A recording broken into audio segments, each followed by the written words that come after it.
Thank you for being here today. For years, I've called on Congress and the Obama administration to complete a biometric entry-exit screening system, which the 9/11 Commission report called an essential investment in our security. Tracking the arrival and departure of foreign visitors to the United States is a critical part of our national security and immigration control. Without this information, it is impossible to know whether foreign visitors have left the country or if they've overstayed their visa. Using only biographic information, such as names or passport numbers, is not enough because it does not prove without a doubt that the person leaving is the same person who entered. An automated entry and exit screening system for foreign nationals entering and departing the United States has been required for years and has been ignored to be implemented.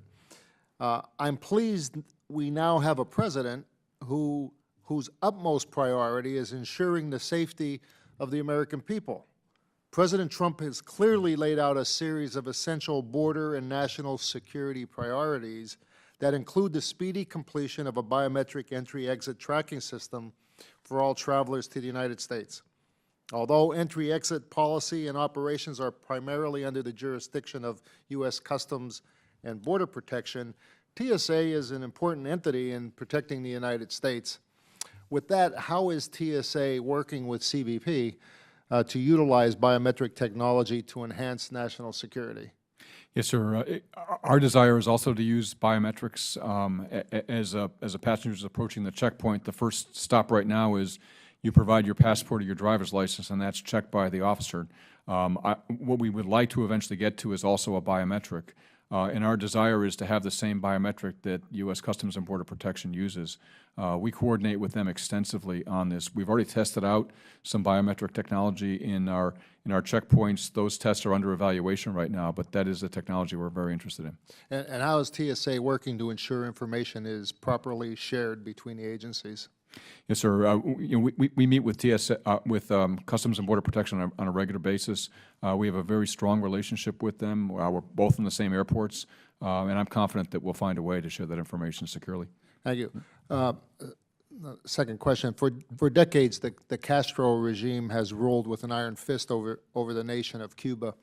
I believe the concessions should not be made until the Castro dictatorship gives their people the basic freedoms that we as Americans take for granted every day.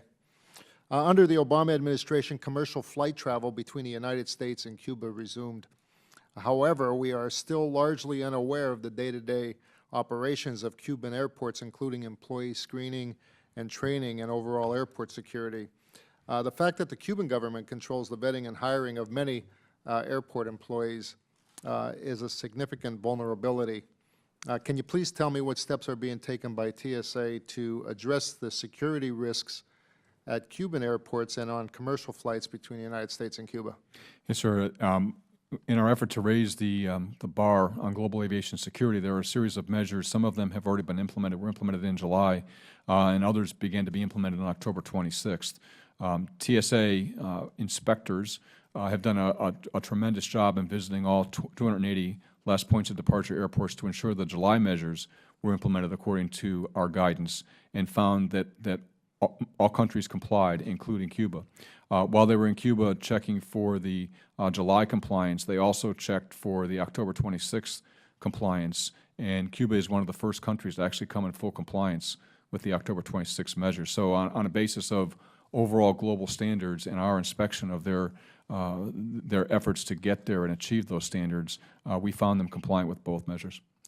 Thank you, and thank you for your service. You have a tough job. Thank you, sir.